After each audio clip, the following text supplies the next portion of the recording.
Mitchell interview on growing up, Brentford acts and life under Vieira. Eric Mitchell is living out his childhood dream by playing for Crystal Palace in the Premier League, but his journey to the top has been anything but easy. Growing up in Harrow, his dad was in and out of prison.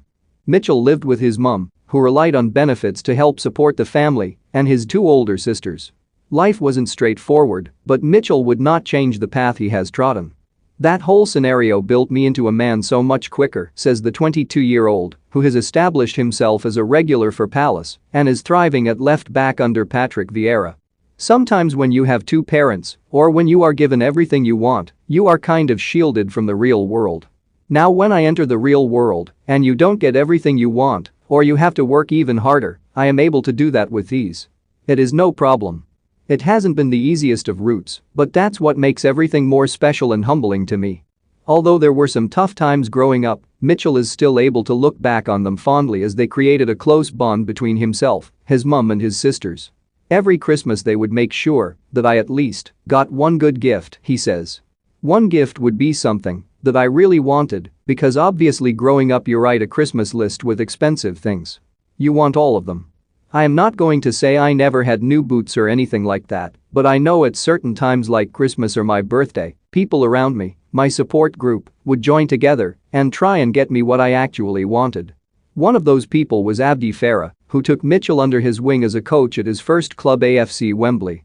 Vieira, who now works as Mitchell's agent, helped the defender develop his game and ensured he stayed focused on his ultimate goal of making it as a professional. Mitchell joined Brentford at under-12 level in 2012, but in 2016, when they shut their academy, was left looking for a new club. "That was all I knew growing up," he says. "It was like a family, so when it closed, suddenly I was just a school pupil and not someone who was at an academy. That was one of the hardest parts, but I never try to get ahead of myself. A lot of people like my friends helped me to move on and recognize that there was going to be another opportunity and to make sure I was ready to take it." Sure enough, Mitchell did get a second chance as Palace moved to sign him. There were plenty of clubs interested, but the Eagles' clear plan persuaded the youngster to join them. "I prefer someone to tell me how it is, tell me that I have got to get past this player," Mitchell says.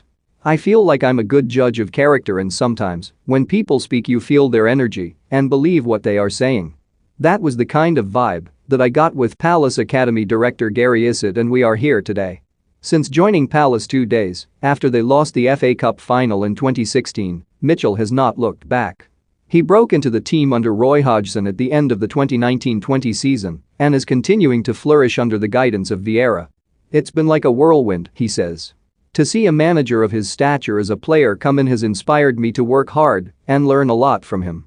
Growing up there were a lot of fullbacks I looked up to: Philip Lahm, Ashley Cole, Branislav Ivanovic, a lot of people, but especially Ashley Cole, and how aggressive he was in a 1-versus-1.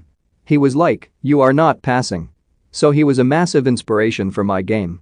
Some people get thrills off nutmegging people or beating someone, some people get thrills off scoring.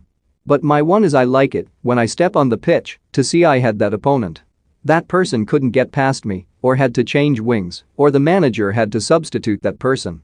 Mitchell's rise has been swift and, after seeing Palace open their new £20 million academy last week, he believes plenty will follow his lead. "It's an amazing facility," he says. "It is one of the best ones I have seen in England, let alone